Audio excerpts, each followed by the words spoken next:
maybe one of the participants know. You see, But I will there's hashtag help and hashtag help tech. yeah. But if they have questions relating the challenge, you can't really help them. It's up to the support team to assist. Okay. Okay. I will. I mean, I will send them to Slack. Right. So when we start, do we, like, Gavin, do you start with something or should I just start? I'm just getting the team to share the link, and then people should start coming in. I mean, they know it's at 8, so they should start coming in there, and then we share it on the channel, so there should be more people that start coming in. Okay, so you let me know when I should start, or yeah. Let's wait till 8, and then make sure they post it in the channel. Yep. And then okay, so I'll await your cue. Yeah, I'll let you know. Don't worry. Okay, and until then, I will just share my screen so people actually see a big problem framing sign. Okay. And they know that this is where they should be.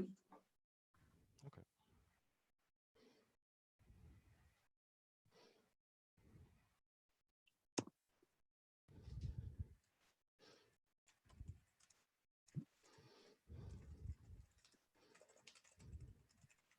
Are we able to see? Ah, yeah, we see the number of participants. So there are 13 people already connected.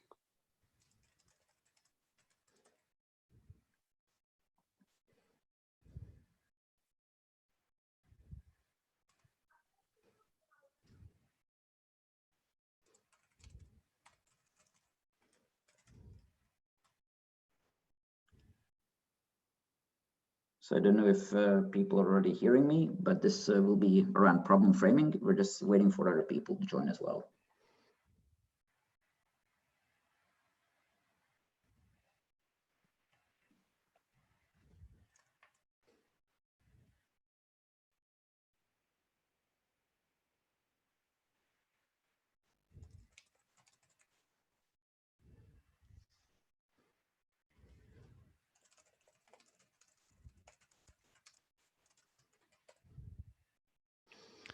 You know, today has actually been a really good day.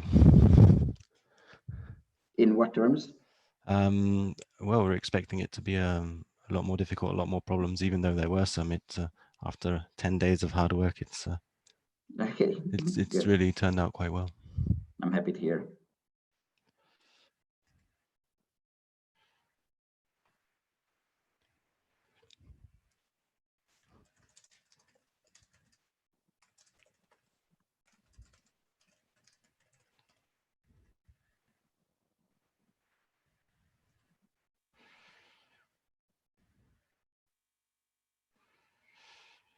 Okay. I'll let you start, and I'll just make a few phone calls.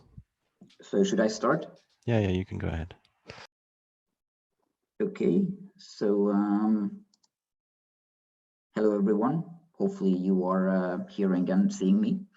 So the organizers wanted to have a few how-to sessions. These are basically some tips and tools for you to help you bring the most out of your team cooperation. And this one is about problem framing. And let's jump right into it. The presentation or the talk should take about 20-30 minutes, and you will have an opportunity to ask questions at the end. So ideally, you should be seeing the screen right now, showing problem framing. So I want to talk about three main things. The first one being realizing that there is a bigger picture to the problem space that you are addressing.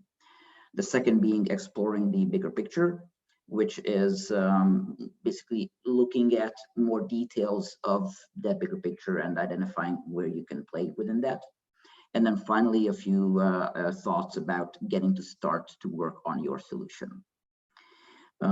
Why you should at all be listening to me. So my name is Peter Horvat. Originally, I'm an economist. Right now, I'm a consultant in digital and human-centered areas. I work under the moniker Holistic.Design. I have 17 years of experience with different kinds of organizations, and I also co-lead Geneva's largest meetup group around the topics of digital strategy and user experience design, and also the Service Design Network here in Switzerland. And recently I did an MBA at EPFL. So there's some hands-on and there's some school-based learning that I can bring you. So starting right off at the beginning, let's look at root causes. This is basically around this realizing that there is a bigger picture to the problem space that you are addressing. Very often companies start from a solution. Let's build a dashboard. Let's do this kind of service, let's do that kind of service.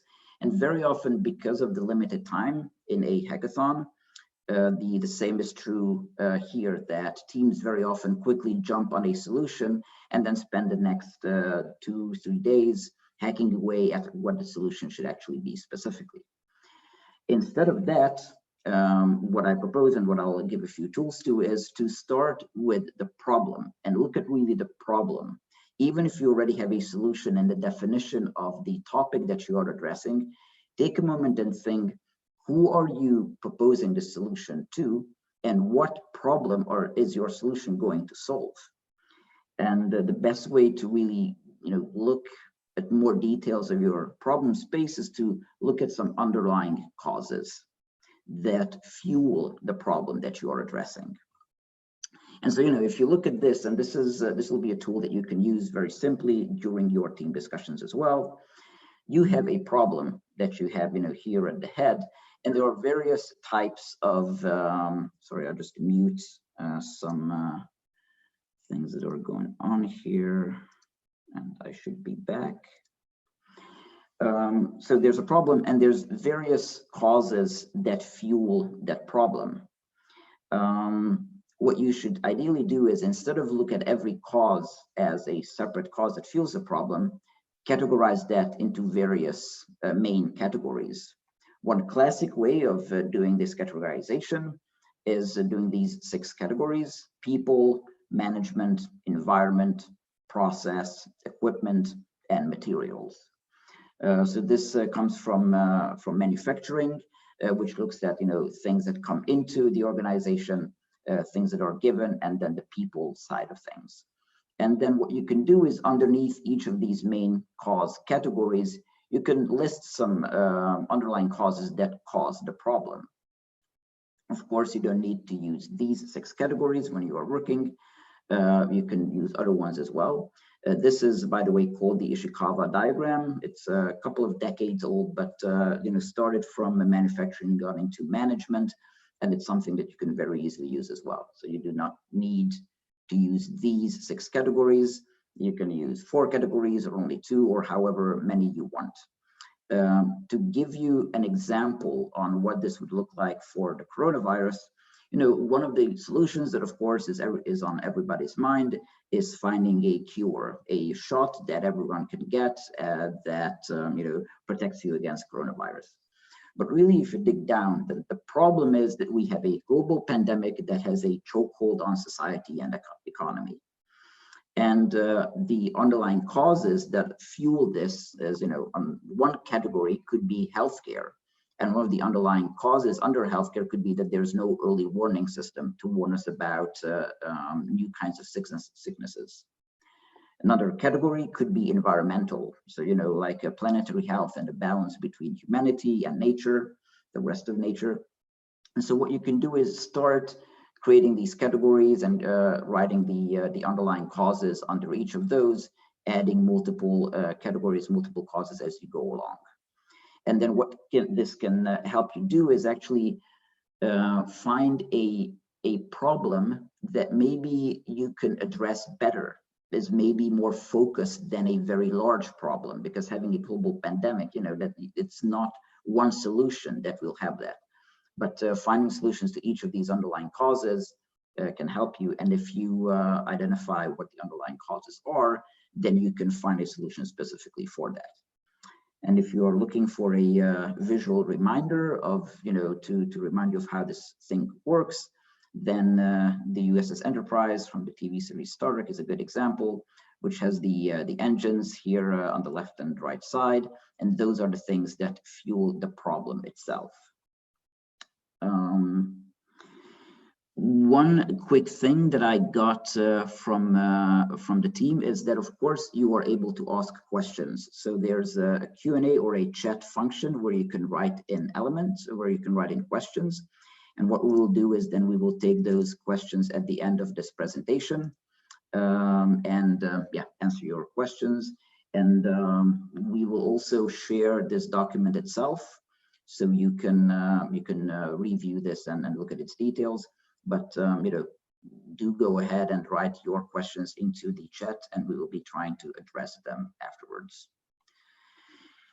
So with that, let's go on to the next main area, which is the different viewpoints. Because now I said, okay, you need to look at the underlying causes, but how do you actually find what those underlying causes are? How do you explore your problem? How do you actually frame that problem? So this is the main area, and what I want to do is show you 7 simple tools that you can use, 7 different tricks that you can use during your discussions, during your teamwork, to help you understand a bit of the bigger picture and really find those areas that you otherwise would not have chanced upon. The first one is a really simple one. It is just asking why 5 times. This is called the 5 whys technique. And basically what it does is, okay, you look at a problem and you ask, okay, why is that a problem? What causes that? And then you get an answer to that. And then you ask again, okay, why does that occur? And you get an answer to that as well. And like this, you dig deeper and deeper into finding the root cause. And this should help you identify different elements that you can use either as main categories in your Ishikawa diagram or as underlying causes. And this might lead you to finding out something that is quite different from the original problem that you thought you have. And this helps you then tackle that one.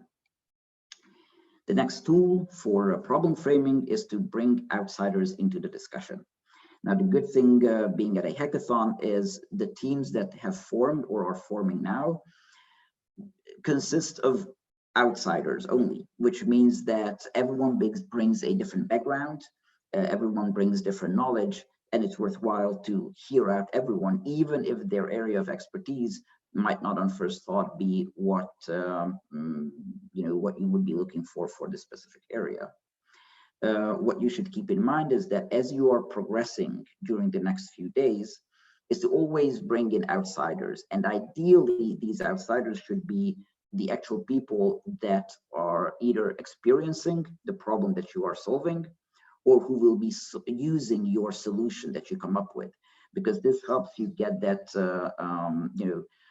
customer or user point of view and really understand the problem from their perspective. But of course, these outsiders can also be the mentors that are either assigned to you or that you reach out to during the next few days. The third way of problem solving is, or problem framing, is to get definitions in writing.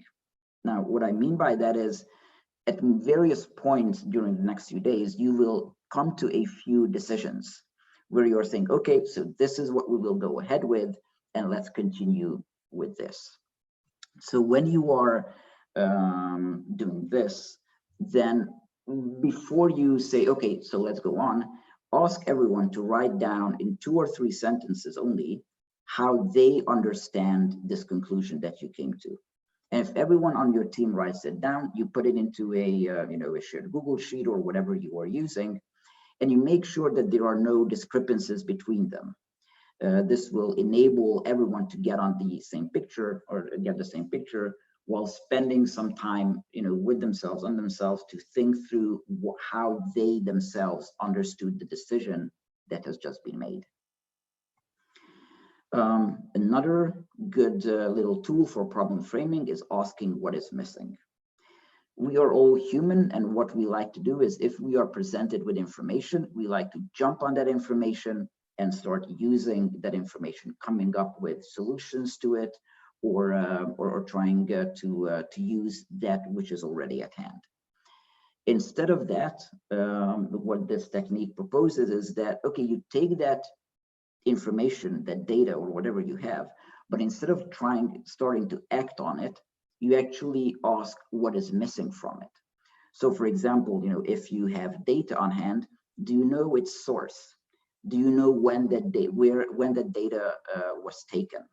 So start looking for those things that are missing instead of focusing on those things that are available. And this will help you, find questions or get further information. One of the good coronavirus specific examples to this is the number of patients that each country is reporting. If you look at the reports, then it can be quite misleading, because if a country like Germany, for example, has a lot of patients, but one of the reasons for that is because they are doing a lot of tests. If a country does not do any tests, then they have 0 patients and then problem solved. So what you need to do when looking at that kind of data is, okay, we have the number of patients. How is a patient defined? Because if you don't know that, then you can't really progress. And then 3 other problem framing techniques I will illustrate with little examples. The next one is consider multiple categories. And the example that I have here is at an airport. The customers are really not satisfied with the baggage claim. They said that it is too slow. So what the airport did is they tried to speed up the time that it takes for the bags to get from the airplane to the baggage claim area. They did that, and actually what they achieved is that the time that it takes for this baggage transfer was the best within the entire industry. But the people were still unsatisfied with the speed. So what they did is they considered a different category. Instead of considering this category as a speed of the bags getting from the airplane to the baggage claim area, they looked at how long it takes for the people to get from the airplane to the baggage claim area. And what they found out is that it is actually super fast, because it was a relatively small airport. So what they did is they actually slowed down people getting from the airplane to the baggage claim. And so this way the people arrived at the same time as the bags arrived at the conveyor belt. And doing some surveys afterwards, they found that the satisfaction of people actually went up, even though what they did is slowed people down a bit. The next tool is analyzing positive exceptions. And the example for this one is people in an office building complaining that the elevators are too slow.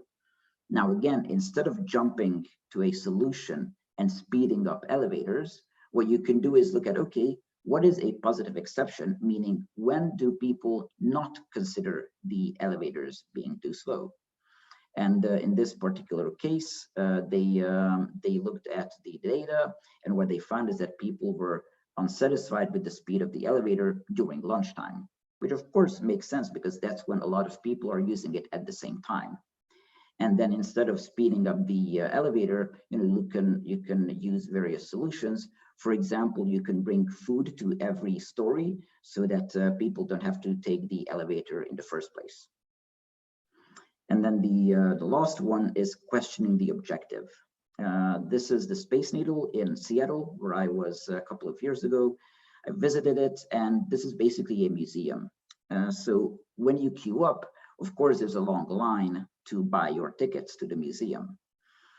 To make sure that people are satisfied with the entire experience and do not get thrown off by the long time that it takes to buy the ticket, the organizers of the museum looked at what are people's objective for standing in line. And you might think, well, they are standing in line to buy a ticket, but actually they are standing in line to see the museum. So what they did is that they actually took part of the exhibit and moved it to that waiting area where people are standing in line for the museum. So instead of just looking at that small problem of, okay, I want to buy a ticket, no, I want to see the museum, and people could already be seeing the museum as they were lining up for the ticket. So you can use these little techniques for problem framing, asking 5 whys, bringing outsiders into the discussion at various points of your progression, get definitions in writing from your team, ask what is missing from the available information, consider multiple categories of solution, and we will actually return to this in a moment. analyze positive exceptions to your problem, and questioning the objectives of your audience. I put in a link here where you can find some more details in an article. And actually, this whole presentation will be shared on the Versus Virus app, so you will be able to see it there on the page of this event. And this brings us to the last part, which is getting to the solution. And this is when you've defined what your problem is, you defined what you want to address, you defined who you want to address it for, and you start working on it. You probably are familiar with the saying that if you have a hammer, then every problem will look like a nail. And this is usually brought as a bad example, but I think that this is a lovely example, because having a hammer and seeing every problem as a nail actually focuses you on solving every problem with one specific solution. But what you should keep in mind is that you should use have the hammer in hand and think about using that on your problem, but then switch that hammer to another tool, and then switch it to another tool, and consider multiple tools to solve your problem. And there's a technique that does exactly this. What it proposes is that first you think about your problem considering only the facts. So this is everything that is objective.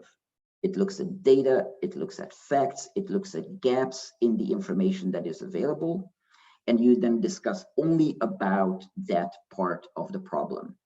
And this, as mentioned earlier, and as shown at the very beginning, that there are, of course, overlaps between these main areas.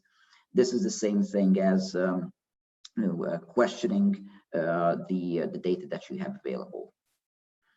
The next type of hammer that you should use in your discussions among your team is emotions. So when you are doing this, then you should lead the discussions thinking of only subjective things. And this should be, gut feeling, it should be intuition.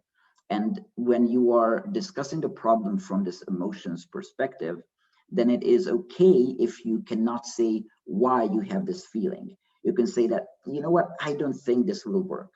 And you don't need to list why you think it doesn't work. But if you say, I feel that this will be very complicated, then you can write down, okay, might be too complicated, and make a list of those things that you can then later on look at.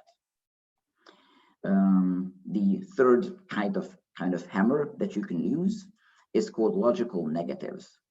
So I'm guessing you've already worked in teams, and in almost every team there is someone who is a pessimist. He or she just lists the negative things of what could happen. And if that occurs, or even if it doesn't occur, what you can say is, okay, for 5 minutes now, let's only list problems with our idea. Let's be pessimistic about it. Let's look at the negative impacts.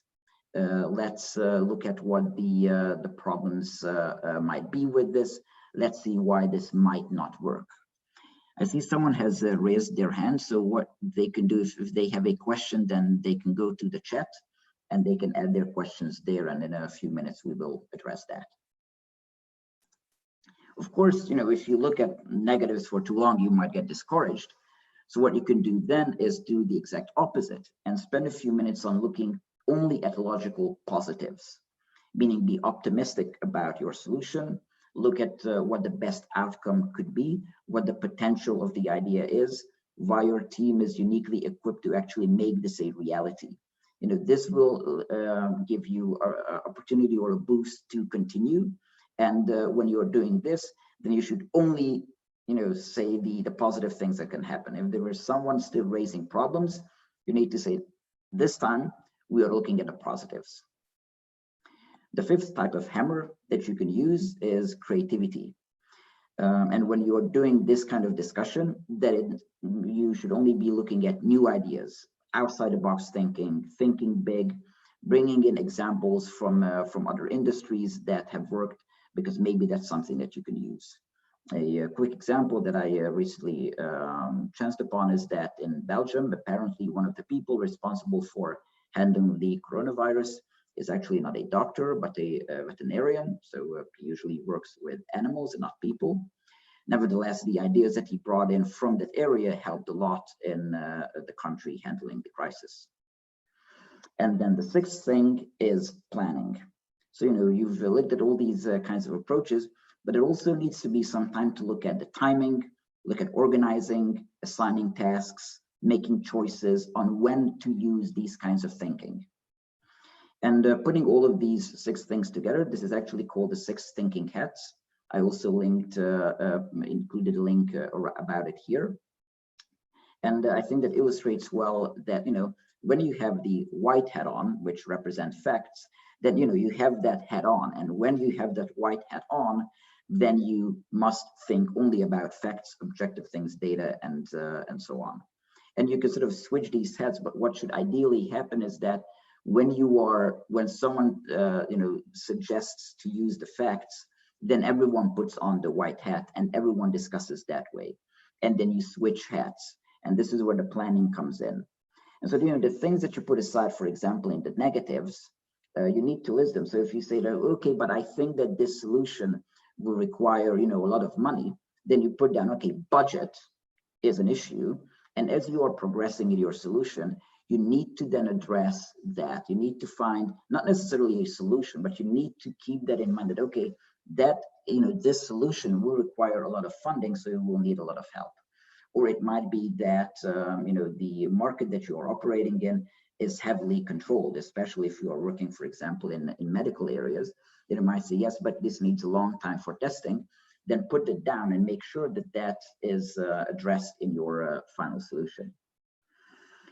So with that, we come to the summary. You know, these were the 3 main things that we talked about: realizing that there is a bigger picture, which means that you should love the problem that you are addressing and not the solution that you came up with maybe at the very beginning. Then what you can do is find the underlying causes and question whether you are addressing the right problem in the first place, and use this logic even when presenting your proposal. So when you were presenting at the very end, handing in your final document or presenting it to the judges, you can walk them through that, okay, we looked at the bigger picture, we identified this underlying cause for a specific problem, and we addressed especially this, and then this is how we came to the conclusion. As you are exploring this bigger picture, you know, you can use these 7 simple techniques to reframe the problem that you are having. And the goal here is to know which problem you are solving and what its impact will be, and then ensure that you are solving the real problem. And then finally, you know, when starting to work on the solution, there are use various solutions, use various thinking hats, use various types of tools or hammers, and know when to switch between those hats. And that was it. And with that, I opened the question, hopefully. So I'll try to unmute Agnes, who has been looking at some of the questions, and I'm trying to do that. Hopefully it'll work. But it does not seem to work. So what I'll do is I will look at the Q&A. Do we get the slides? Yes, you will get the slides. I can already show, just for a quick minute again, the presentation, because in there at the very end, I had my email address. So here you see peter@holistic.design. You can write an email there if you need the slides right away, and I will send them to you. But if you can wait, then they will be added shortly onto the app, where every event has its own page. And then if you click on it, then it will be available there as a document for download. So for some reason, I couldn't unmute Agnes, but she is telling me that there are no other questions. But one thing, maybe, Peter, can you hear me now? Yes. Great.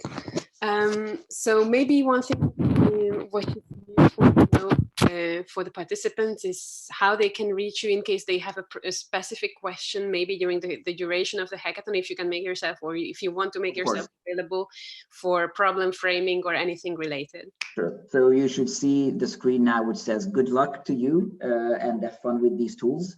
Again, you know, you should be able to use these tools during the hackathon, but also afterwards in the everyday life, because these are quite helpful.